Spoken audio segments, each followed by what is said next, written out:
азыр ушул күндө банктар мисалы $1000, $2000 наличка таап бере албай атасыңар. Коммерциялык банктар $1000-2000 бербей атат. Эмне себептен? Ошого утурлай эле суроо мына Улуттук банкка. Сиздерде мисалы быйылкы жылы эң көп интервенция жасадыңыздар. Интервенция жасаганда кимдерге бердиңиздер? Ошондой эле мисалы сиздер эмне себептен коммерциялык банктарга мындай конкурент боло албай атасыздар? Кече мына урматтуу президентибиз айтып атат, РСК банк, Айыл банкты мисалы алды 3 миллиардка чейин чыкты деп. 7 эсе көп болуп атат коммерциялык банктар. Эмне причина кандай? Коммерциялык банктар кылган условияны сиздер кылсаңыздар болбойбу?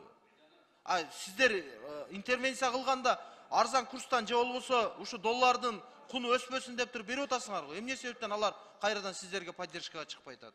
Эмне игра кылып атышат алар? Алар мыйзамсыз иштеп атат азыр. Мына токтомдо белгиленгендей 0,5% чейин өстүргөн ал мыйзамсыз. Эч бир жерде жазылган эмес. Текшерип көрүңүздөр. Убактылуу деп атышат. Жооп бере алышпай атат өздөрү дагы. Бул убактылуу дейт. Может, 1 айдан кийин токтошу мүмкүн дейт. Может, 3 айдан кийин токтошу мүмкүн дейт. Бул жазылбаган мыйзам менен иштеп атат да. Ошого жооп берип коесузбу? Сиз айткан маселе боюнча чаралар көрсөтүлгөн бул долбоордо ошон үчүн биз ошого аткарганга даярбыз. Сиз айткан маселе жана рассмотреть вопрос о снижении, возможности снижения комиссионных по денежным переводам.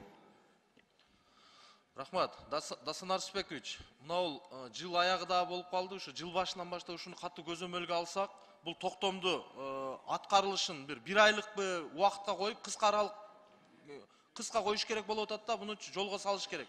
Ана мен сунуш кылат элем, эгерде бул токтом долбоор кайсы бир деңгээлде аткарылбай турган болсо, депутаттык комиссия түзүш керек. Булар ишмердүүлүгүн да полностью караш керек деп ойлойм. Себеби жана туура белгилеп атасыз, мисалы $100,000 $5,000 кармап атат банктар. Эгер мындай жалпак сөз менен айтканда, ишкер $100,000 которуп алып, товарын сатабы же сатып алабы, ошодон $5,000 пайда таппайт.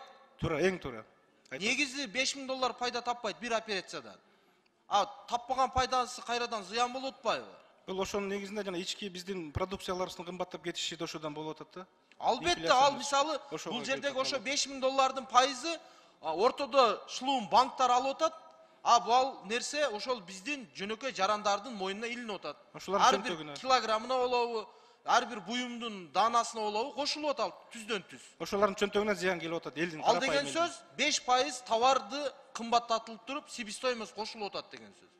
Ошого депутат комиссияндагы бир ойлонуп бир чечсек жакшы болот. Токтом долбоорунун аткарылышын анда бир мөөнөт коебуз. 1 ай же 1,5 ай деп. Андан кийин эмне иш чара жүргүзүлгөндөн кийин аткарылбаса анда жана сиз айтып аткан сунуш өтөбүз анда.